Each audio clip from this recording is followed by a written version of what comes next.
JEE మెయిన్స్లో ఇలాంటి questions చాలా కామన్గా ఇస్తారు.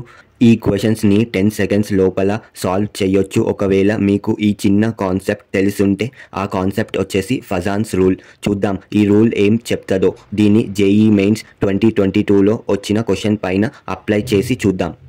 ఫజాన్స్ రూల్ చెప్తుంది ఏదైనా అయానిక్ కాంపౌండ్లో ఎంత కోవలెంట్ క్యారెక్టర్ ఉందో.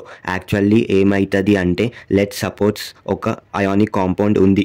క్యాటయాన్స్ దీన్ని హై ఎఫెక్టివ్ న్యూక్లియర్ ఛార్జ్ వల్ల ఆనయాన్ ఎలక్ట్రాన్ క్లౌడ్ దాన్ని తరపు గుంజుతుంది. ఈ ప్రాసెస్ని పోలరైజేషన్ అని అంటారు. దీనివల్ల కోవలెంట్ క్యారెక్టర్ వస్తుంది.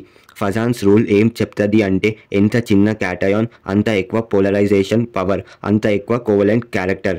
ఎంత పెద్ద ఆనయాన్ అంత ఎక్కువ పోలరైజ్ అయ్యే ఎబిలిటీ, అంత ఎక్కువ covalent character. Simply smaller cation plus larger ఆనయాన్ equal to more covalent character. ఈ కాన్సెప్ట్ని 2022లో వచ్చిన జూన్ క్వశ్చన్ పైన అప్లై చేస్తే, ఇక్కడ సిఎల్ కామన్ ఆనయాన్ అయితే మనం క్యాటయాన్ని చూద్దాం. ఇక్కడ క్యాటయాన్ సైజ్ ది ఆర్డర్ వచ్చేసి ఇట్లా ఉంటుంది. కోవలెంట్ క్యారెక్టర్ వచ్చేసి ఇలా ఉంటుంది. ఆప్షన్ సి వచ్చేసి ఆన్సర్. ఇక్కడ మీరు ఇంకొక ఇంపార్టెంట్ విషయం గుర్తుపెట్టుకోవాలి.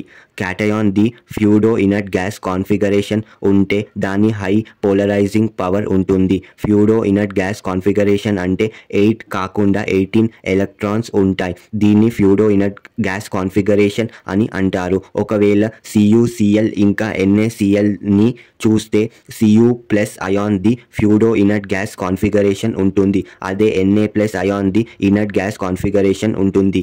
ఈ రీజన్ వల్ల CuCl చాలా కోవలెంట్ క్యారెక్టర్ ఉంటుంది.